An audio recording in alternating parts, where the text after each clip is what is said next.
Welcome to Kansas Ag Report. I'm Ken Rogers. On this week's program, it's our monthly conversation with Dr. Roger McCohen from the Washburn School of Law. We'll talk about the number 1 and 2 Ag in the Courtroom situations over the last year as he compiles that every year. We'll also have features from Kansas Corn, Kansas Wheat, and the Kansas Farm Bureau, as well as the weekly update from the Kansas Livestock Association and market information from Pinion. Kansas Ag Report brought to you in part by the Kansas Soybean Commission, the Soybean Checkoff, progress powered by Kansas farmers. Kansas Farm Bureau, a grassroots ag organization representing the state's farm and ranch families since 1919, kfb.org. And the Kansas Wheat Commission, lending in the adoption of profitable innovations from wheat, online at kswheat.com.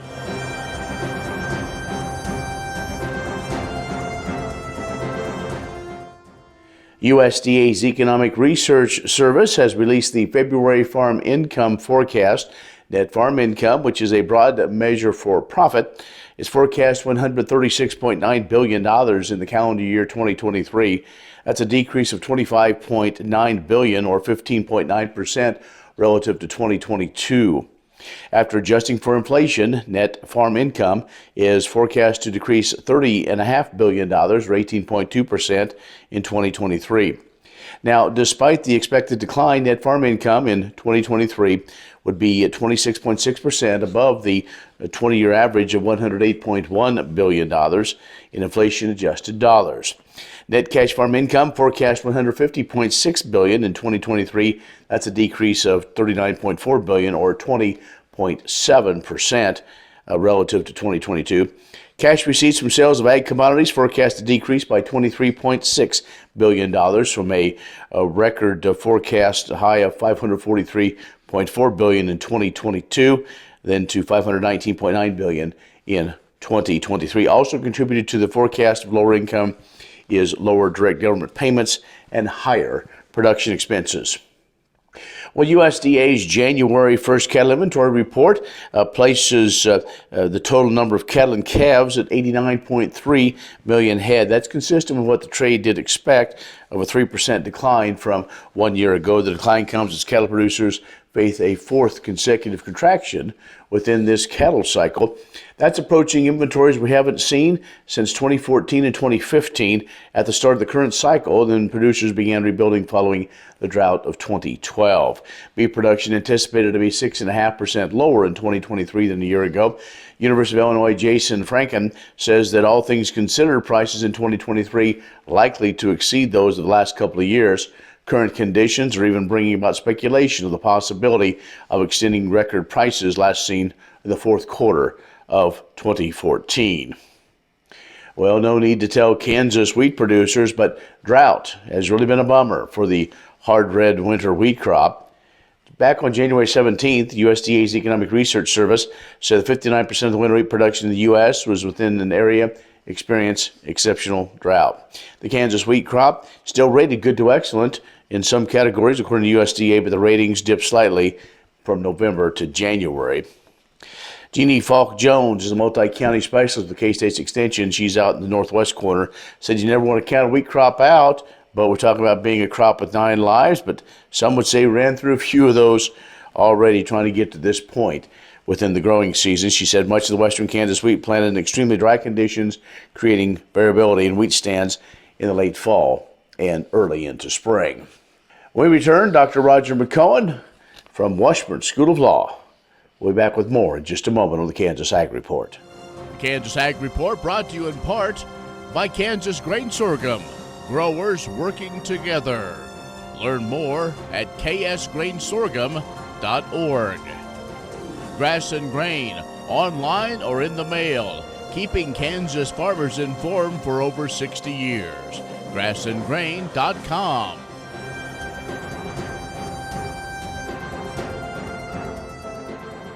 And we're joined now by Dr. Roger McCohen, Ag and Tax Law Specialist, Washburn University, with our monthly conversation. And Dr. McCohen, we made it to February. We just now finally getting to maybe not the top 10 list. We've done that in the past, but really there's almost a top two is what we're going to focus on. There's a number of issues, but these two were absolute doozy. And Prop 12 out of California, although it doesn't have a direct maybe impact on Kansas, it has implications throughout all of agriculture. Well, Proposition 12, just to remind viewers, what we're talking about is California's law enacted a few years ago, which took effect at the beginning of 22, which said if you don't raise pork products, it was broader than pork, but pork's the main focus. If you don't raise pork products in accordance with our standards, then you can't have access to our California market. Well, that's a law that has what we call a 100% extraterritorial effect because they don't have pork production in California. In essence, virtually zero. But they consume 13% of the U.S. pork products in this country. So it's a big market. So if I'm an Iowa hog producer or Missouri hog producer or Kansas or Nebraska, I want access to that market. And so the issue before the Supreme Court, and the development in 22 was the Ninth Circuit opinion. The Supreme Court decided to hear the case. And then in the fall of, in October of 22, we had oral arguments in the Supreme Court. And the court's going to have to figure out where the line is under the Commerce Clause and what's known as the Dormant Commerce Clause as to what one state can do that has these extraterritorial effects on another state. And the justices in the oral argument were really concerned about possible retaliation by pork-producing states, and rightly so. When this all happened, going back a few years, do you think the citizens knew exactly what they were voting for? Well, this was couched in California. I think that's a good question. It was couched and pitched to the public as something, well, basically twofold: health and safety of their citizens and humane treatment of animals. And, California's views on those things with respect to livestock are different than the livestock producing states have on those things. And so the justices did focus on that. And they said, well, these morals of California may not be the same in Iowa or in Kansas or elsewhere. And how can you impose your views of production agriculture on another state when they're subject to their own regulations? That's really the nut of the question that the Supreme Court is dealing with. And how they answer this will have implications broader than just production agriculture, broader than just pork production. It goes to the core of what one state can do that impacts economic activity of any sort in another state. Huge issue. Do we know any indications maybe of how they might be leaning? No, no one at the Supreme Court has leaked an opinion on this one yet. Well, you never know Yeah. if they got that solved from earlier on this year. Dr. Roger McCohen is our guest. Let's take a break. We're talking the top couple of issues that have dealt with kind of ag in the courtroom in 2022. We'll be back with more in just a moment.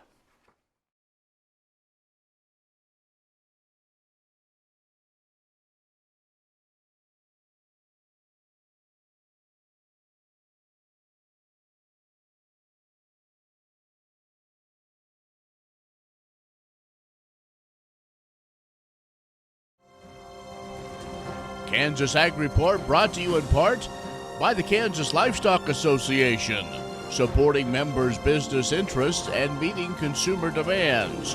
KLA.org. Oldie Seed Farms, carrying soil-specific seed. Find them on the web at oldieseed.com. That's OHLDE seed.com. And Kansas Corn, building the future at kansascorn.com.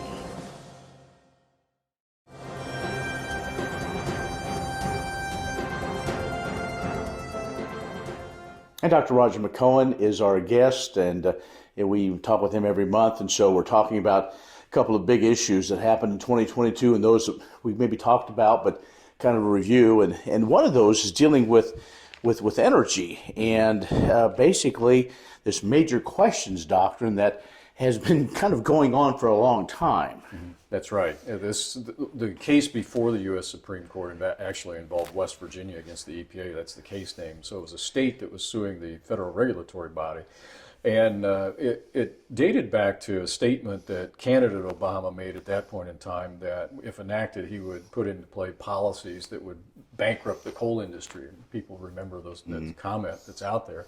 Well, when he got into office, he directed EPA and other administrative agencies to put policies in place that would basically eliminate coal plants and put in green energy. The case eventually gets to the Supreme Court, and on what is known as the major questions doctrine that has been out there for about 30 years, the court said near the end of its term in June that changing policy on something that affects the nation as a whole, the way energy is to be produced, is the domain of the Congress, and it should not be left to an unelected bureaucracy to come up with those rules. The bureaucracy can set the way the existing structure produces energy in terms of you've got an existing coal-fired plant, you can regulate that structure, but you can't change the structure and say that's not the way we're going to do it, we're going to do it this way, because that's what the Congress is, that's what the job of the Congress is by virtue of the people that have elected them.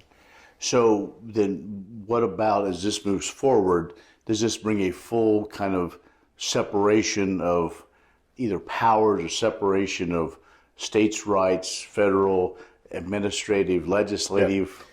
Yeah. I think that's the question. I think that's a great question. This is broader than just this case and just the EPA. This is any type of administrative agency. And the question is, if they push the line too far, now we've got a U.S. Supreme Court opinion that says, well, maybe this is the domain of a state legislature if it's a state issue, the Congress if it's a federal issue. But I would anticipate we'll see agencies try to push that to find where the line is, and we'll get more cases on this.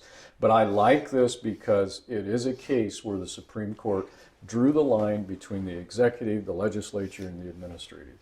And with the makeup of the court, it's probably no way to know exactly, as we maybe saw earlier, Right.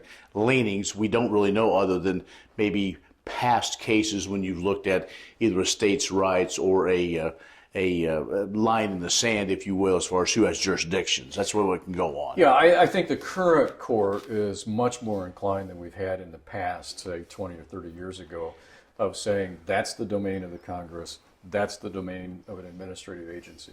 I think their analysis under the Constitution leads us to that conclusion, more so than in the past. And I think for agriculture, that's a good thing. Okay.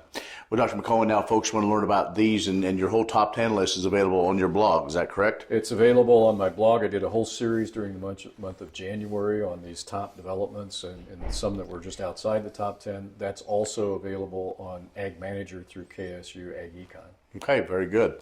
All right, Dr. Roger McCohen has joined us. We've been talking about a couple of big issues that happened in the agriculture dealing through the legal system in 2022. We'll have more coming up in just a moment. What if U.S. soybean meal were more than a commodity?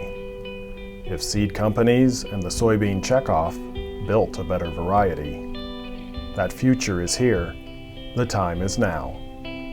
To meet end-user demands, the Soybean Checkoff is investing in the compositional quality of soybeans, including meal. A message from the Kansas Soybean Commission, the Soybean Checkoff, progress powered by Kansas farmers. Kansas Corn reminds you that E15 fuel is the right choice for every kind of driver. For the car enthusiast, E15 has higher octane.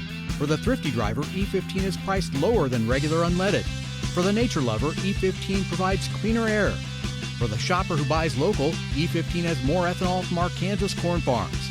Choose E15 for a higher octane, lower price, cleaner American fuel. Message from the Kansas Corn Commission. Learn more at kscorn.com. Hi, this is Bill Johnston with Kansas Corn, and there are a lot of sayings that I like, but one of my favorites is an old Native American saying. We do not inherit the earth from our ancestors. We borrow it from our children. See, think about that one a little bit. See, I live on a farm that's been in our family for 3 or 4 generations, and I hope that I have the opportunity to pass that on to my children. But see, we can only do that if we protect the resources that we have. You know, I call the resources, the primary ones, the big three. You know, the air, the land, and of course water.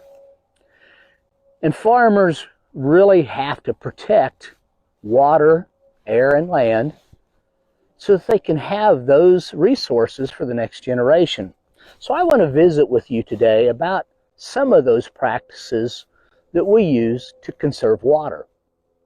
Well, let's start by understanding the definition of the word conservation. It's the prevention of the wasteful use of a resource. One of the ways that farmers use water is through irrigation, and there's quite a few ways that we can use conservation using irrigation. One of those is called irrigation scheduling. You know, a field doesn't need the same amount of water at the same time in the same location every day. So a farmer will use some of the technology that they have, like soil probes and aerial imagery, to figure out when they need water and where they need water, and they use something called irrigation scheduling. Along with that, they use another management system called irrigation segmentation. It's choosing to water part of the fields instead of all the fields, or giving some of the field more water than other parts of the field, instead of just spraying the same amount over the entire field. They can save a lot of water that way. Another method is the development of drought-tolerant crops. We've been able, when I say we, I'm talking about scientists, have been able to genetically engineer certain crops so that they do not need as much water to be just as productive or more productive. Actually, that's allowed us to grow some crops where we haven't grown crops in the past, or places where crops weren't as productive because there was limited water. We also use cover crops, and cover crops are basically just like they sound. It's a crop that is grown outside of the regular planting season. You know, let's take corn, for example. In Kansas, we may plant corn in April, and it grows through April, May, June, July, August, and maybe even September. Well, that's only 6 months out of the year. What about the other 6 months of the year when it's not covered with a crop? Well, we now use what we call a cover crop to plant over that crop. It may be perennial grass or possibly clover, and it shadows and protects, keeps that soil cool to slow down evaporation and erosion. And while cover crops are growing in popularity, realize that they don't work everywhere. In some places it's too wet, in other places it's too dry, and sometimes it just doesn't fit in the overall management of the farmer. 50 years ago, most farmers used what we now call traditional tillage. They would go out to a field and they would plow and disc at least once or twice and possibly field cultivate, all to prepare what they believed the best seed bed for their crop to grow in. Well, we've realized over time that all that tillage is not necessary. It packs the ground, it causes more water evaporation. So in recent years, we've gone to what we call conservation tillage. We leave out a few of those steps so that we don't work the soil as much. In fact, we use this thing called no-till, where we don't till the soil at all except when we plant, and the only portion that we till is the small slot of the area where we're going to plant that seed. I've only touched on a few of the water conservation methods that we use in farming. I've left out things like terracing and waterways and lots of other things associated with farming.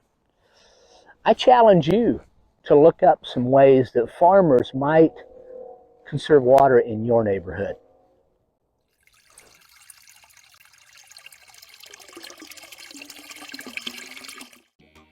The Kansas Wheat Innovation Center in Manhattan is rediscovering ways to get improved varieties and new genetics in the hands of farmers faster. Grower-led and checkoff-funded research initiatives are bringing about positive change. This grassroots leadership provides a strong voice in Topeka and Washington, D.C. Now is the time to partner with Kansas Wheat in moving wheat forward. Kansas Wheat Commission and Kansas Association of Wheat Growers. Farmers investing in their future and yours. Log on to rediscoverwheat.org.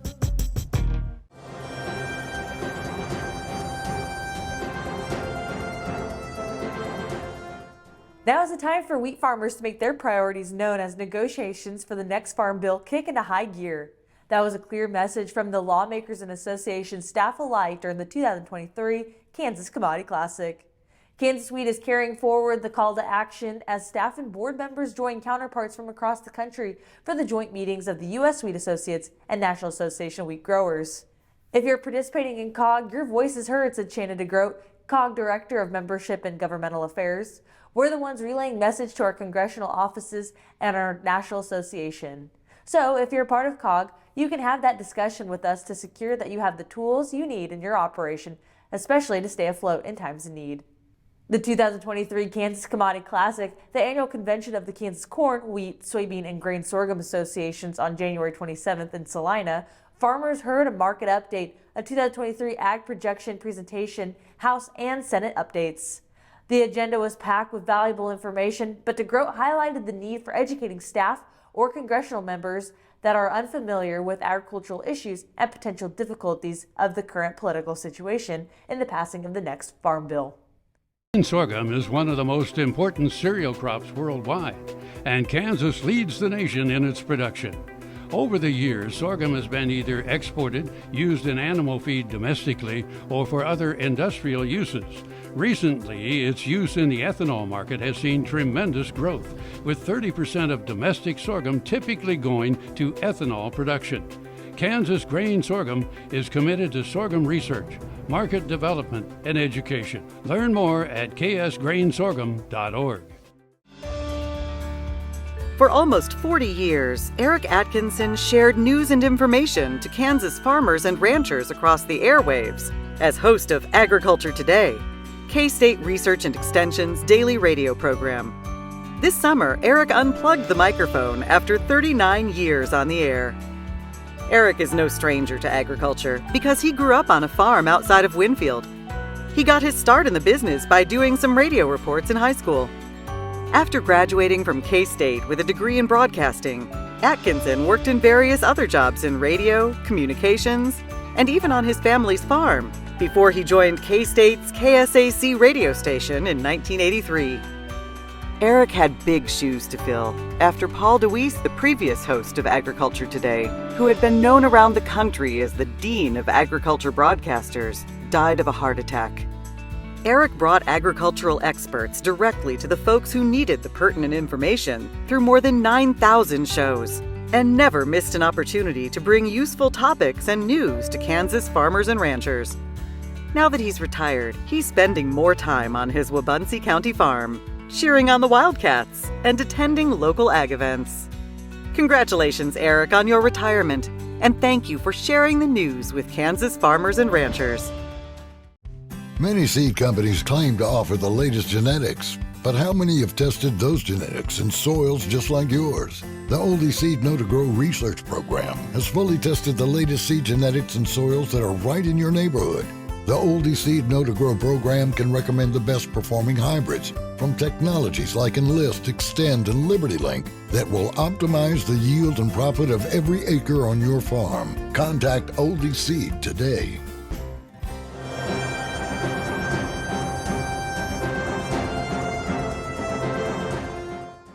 To promote the role lean beef can play in a heart-healthy diet, the Kansas Beef Council has created a checkoff-funded campaign that features 12 American Heart Association certified lean beef recipes.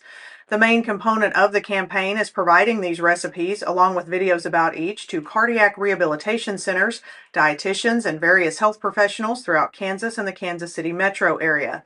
Further information about lean beef and a healthy diet will be provided for health professionals and patients as well.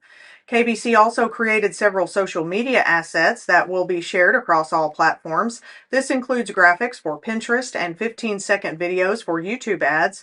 Information about the recipes began being shared last month over social channels, but the bulk of the promotion for the campaign will occur in February, which is American Heart Month. The campaign includes social media assets and Beef It's What's for Dinner branding, so other state beef councils can promote and distribute the resources within their own states. Beef councils across the country have started ordering physical copies of the recipe cards. More than 16,000 cards already have been ordered. Imagine turning soybean oil, used cooking oils, and waste animal fats into fuel so amazing it drives U.S. jobs and our economy forward. Learn more about biodiesel at americasadvancedbiofuel.com.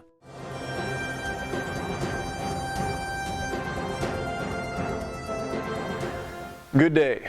I'm Derek Hermish with Pinion, a division of KCO ISOM. Volatile grain markets are the new normal, it seems. The good thing about true volatility is that it creates much more opportunity than flat markets. However, your opportunity to experience regret is much greater as well. For example, say you sell your soybeans on a 50-cent rally only to watch it go up another $1 the next week after you sell. Can you be happy about selling into the initial rally, or are you going to focus on what you missed out on? Regret should be the least of your concerns when it comes to marketing, but it can rear its ugly head in these environments and negatively affect decisions down the road. Selling your grain at profitable levels is the key. That's what you're always told, but it's never that simple. It is true that you will not go broke selling for a profit, but you're not in the business of making widgets for $1 and selling them for $2.